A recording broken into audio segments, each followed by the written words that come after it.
কালকে মিঠাইয়ের জন্মদিন, তারপর দোল হোলি, পরপর কয়েকটা দিন ছুটি। বাই বাই কলকাতা, একটু বেরিয়ে আসি।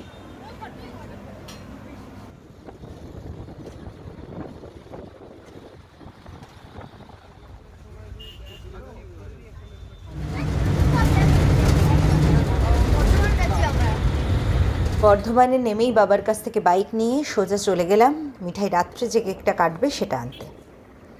বর্ধমানে এসেছি ডায়েটের কথা মাথায় রাখলে চলে, তাই এক যুগ পর সবাইকে লুকিয়ে একা একা আইসক্রিম খাচ্ছি। মিঠাইয়ের কেক কিনে ফেরার পথে মাথায় চাপলো আরও একটা দুষ্টু বুদ্ধি, মিষ্টি খেতে হবে।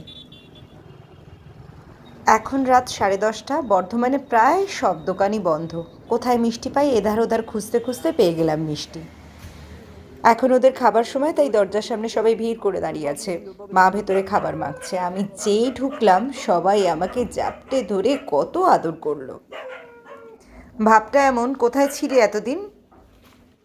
এবার মাকে বলেই দিয়েছিলাম বর্ধমান গেলে আমার একদম ডায়েটে ঠিকঠাক থাকে না, আমার জন্য ডাল সেদ্ধ, সবজি সেদ্ধ এগুলো করে রাখবে। মা করেও রেখেছে, তাই তো ভুলভাল খাবারগুলো বাইরে থেকে খেয়ে এলাম।